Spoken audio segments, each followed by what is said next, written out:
And maybe Real's minds might be this midweek on the game they've got coming up at the weekend, which is only El Clasico. And El Clasico, which is not just the top two, Alvaro, but it's got added spice because of the corruption business. Oh, yeah. And this weekend, for the first time, we have seen animosity, clear animosity from the stands towards Barcelona. It happened in Bilbao. To start with, Athletic Club Bilbao and Barcelona, they've been playing too many finals against each other. And what it was 15 years ago, like a good brotherhood between Athletic de Bilbao and Barcelona, because they were two sides and clubs that like each other, has turned into something different. Because Barcelona has beaten Athletic Club Bilbao in many finals. And we have seen, for example, Neymar doing a Lambreta in one of the finals when Barcelona was winning. A Lambreta? Lambreta is when you flick the ball over your head. Oh, it's a really... Lambreta. Where does that come from? From Portuguese. So yeah, the animosity has been there between Athletic Club Bilbao and Barcelona, but this time it took a different level completely because there was... What did you do, Alvaro? We all know that you're Capo Ultra. La Catedral. Yeah. I mean... Those notes, bank notes were those your bank idea. notes They were were your there. idea. Printed and sent by They were Alvaro your Romeo. idea. With the words I have the mafia PDF. or the word mafia written on them. Yes, exactly. That was one of the things. It was the Íñigo Cavacas ultra fan base who created those notes. They were thrown at the pitch before the game, and then every decision that the referee made obviously was taken very badly in Bilbao, worse than ever.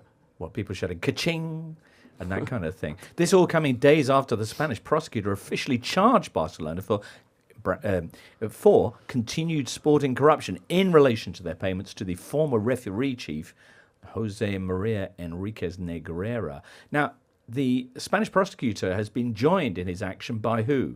By Real Madrid. By Real Madrid, who are facing Barcelona this weekend. Yes. Ooh. There won't be a lunch, huh? It won't be? There won't be a lunch for the first time. I think that they won't. Yeah. I think that they won't, but I don't have that confirmed. But, it's very common in Spain that the boards, before a football game, they meet and they have lunch together before the game. This time it may not happen. But the thing here is that Barcelona and Real Madrid, they have had good institutional relations for the last 2 or 3 years. And this switches the dynamic completely. So they're effectively suing Barcelona, are they? They are joining the public prosecutor. Okay. But the other clubs as well. And the other clubs too. Yeah. But Real Madrid was the last to do it. So the rest of the clubs were like, why don't you do that? Well, in reality, Real Madrid and Barcelona, they been together for the last 2-3 years because they joined forces for the Superliga. Can the Super League survive 33% fewer teams? It's just Juventus left. Basically. Juventus, Barcelona. I mean, Real Madrid is the only one standing there. I mean, with so far impeccable, record. Yeah, absolutely. So far, I guess. Yeah. Well, but how do I put all this?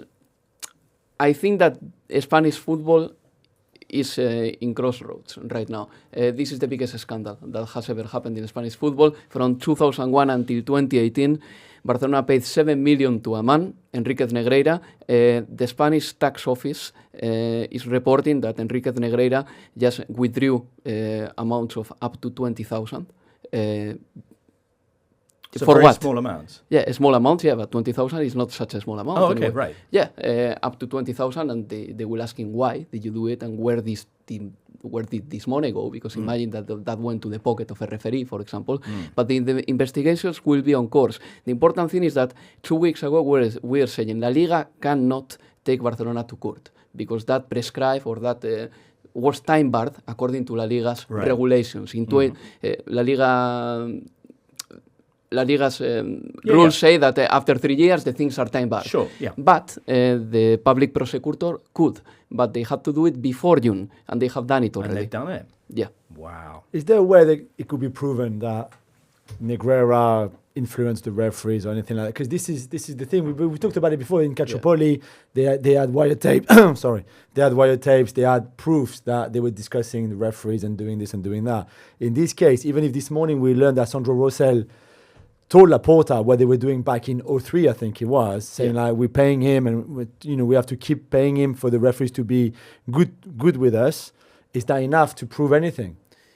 Maybe not. Maybe we need the referee to step up and say, look, I was one of those who got this money or who got called by Enriquez Negreira, and I said that I didn't want it. But, the charges are more than all that, because it's not only the accusation that Barcelona is buying games, it's Barcelona has been accused as well of corruption, disloyal administration or irregular administration, and using false documents. So it could be the case that Barcelona gets sued and sentence for other things that are not necessarily match fixing. But anyway, Barcelona sent 7 million to this man, to Enriquez Negreira, and that is something that will be discussed. The likes of Valverde and Luis Enrique will have to appear on court again. So, no, not again, but they will have to appear on court as well. And, this is a snowball that is going to become bigger and bigger, but what we saw this weekend is that finally there is a massive animosity for Barcelona among every fan base, because what they have done is scandalous. I mean, just paying 7 million to this man is enough, just to stain their reputation for a very long time. Right. UEFA will look into it as well, by the way. Sorry? UEFA will look into it as well, by the way. That remontada, I knew it was dodgy. That referee was dodgy. German referees, too easy, too corrupt. Alvaro, in similar cases in other countries, we've seen one club be the focus at the start, but then it's revealed that other clubs have been involved in similar practices. Briefly, is there any suggestion that any other outfits might have been paying money? Are they investigating anybody else? No, not at the moment. We have had different cases. For example, what in Spain we call maletines. Yeah, sure. You know them, like basically paying someone to win. For example, a club, Athletic Club Bilbao, let's say, pays Levante to win their game, which they should anyway, because they depend on Levante, the suitcases, Levante to stay in Primera División. That in the past happened a lot. It doesn't happen anymore. But buying referees is something that I cannot recall any precedent of any club buying referees. There you go. Hello there. If you've enjoyed this video, why not subscribe to this channel? The Totally Football Show podcast is available 3 times a week, bringing you all the football news you could reasonably be expected to care about. We've got views, we've got stats, we've got analysis, we've got some of the best football writers around, and the whole thing is absolutely free. So have a listen on Spotify or Apple Podcasts or all the usual places by clicking on the link below.